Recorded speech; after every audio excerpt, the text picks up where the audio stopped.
Morning everyone, welcome to this week's Tillers Turf Talk. Richard here. Hope you're all keeping really well and had a couple of great bank holiday weekends. If you're fortunate to have all the time off, then lucky you. In the world of turf production, it never stops, so unfortunately the grass doesn't stop growing, so our guys have been pretty busy as always over the last couple of weekends and keeping on top of the job. But hope everybody's nicely refreshed and having a good week so far. So the last couple of weeks we've noticed we've been out in the field at Springwood. Springwood's our head office.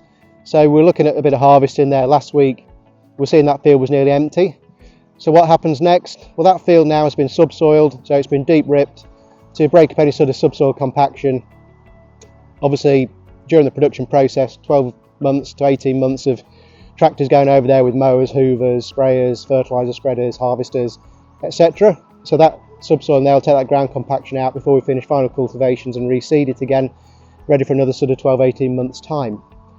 Obviously turf's all gone from there now, so the next thing we do is we go into a new field. So that's what the guys are doing this morning. So if I turn around here, the entrance to the field is up there, and you may notice the little brown strip here. This is where they're cut in. Now when we open up a new field, we'll always try and open it up directly from the gateway and open up a headland area for obviously lorries to come down, for pallets to be stockpiled ready for distribution, collection by the lorries or by landscapes or any other customers that are coming to the field to collect. So it's not just a case coming to the field and saying, well, hey, here we go, let's go cut some grass. It is carefully thought about and carefully managed to make sure we get maximum efficiency. So what we'll do now, we'll have a wander over now and see the harvester, and they're just cutting another line up there now, and I'll just explain a little bit why they're doing that.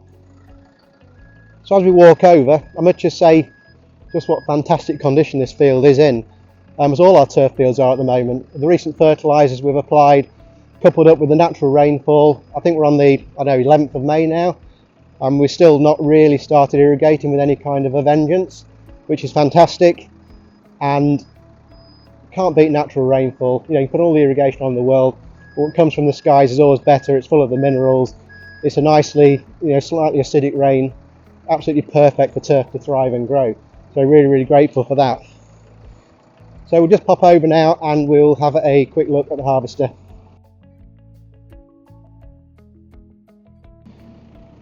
Now one of the things we have to do before we come into a field is we have to know that it's going to be strong enough to lift. So the field can look great, but obviously if it's not strong enough to lift, there's not enough root mass, not enough fibre in there to hold the rolls together, then obviously it's not going to. So prior to harvest we will come across, and you may just see next to me here just a single roll of turf being taken out there. So a few weeks before coming to this field, or with a view to coming into this field, we will drive over certain areas and we will just take that little harvest sample there just to make sure we're happy with it. So as it happens, this field is in great condition, lifting really well. It's good strong turf, and like I say, we're going to make some very happy customers.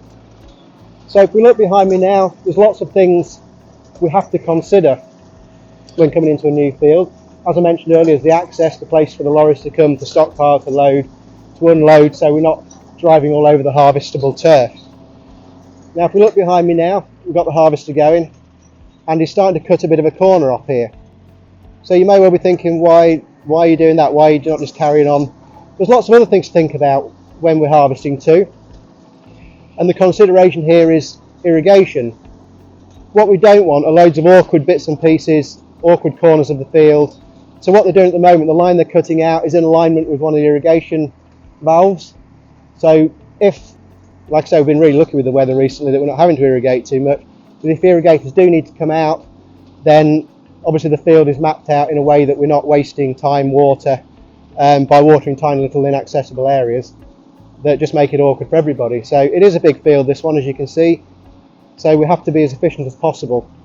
So if we can get these little corners out, these little areas, to make things like the irrigation process easier, then obviously it's a win-win all around. So the breaking of this field is going really well now. So Hamish just backing up there now. He'll be on breed 5 now, so he'll be straight onto the field soil now, so he'll be off the grass completely. As I said, beautiful turf. If you look behind me here, absolutely zero waste, nothing wasted at all. Absolutely fantastic. So really pleasing. And we're going to have a close look at the turf on the pallet.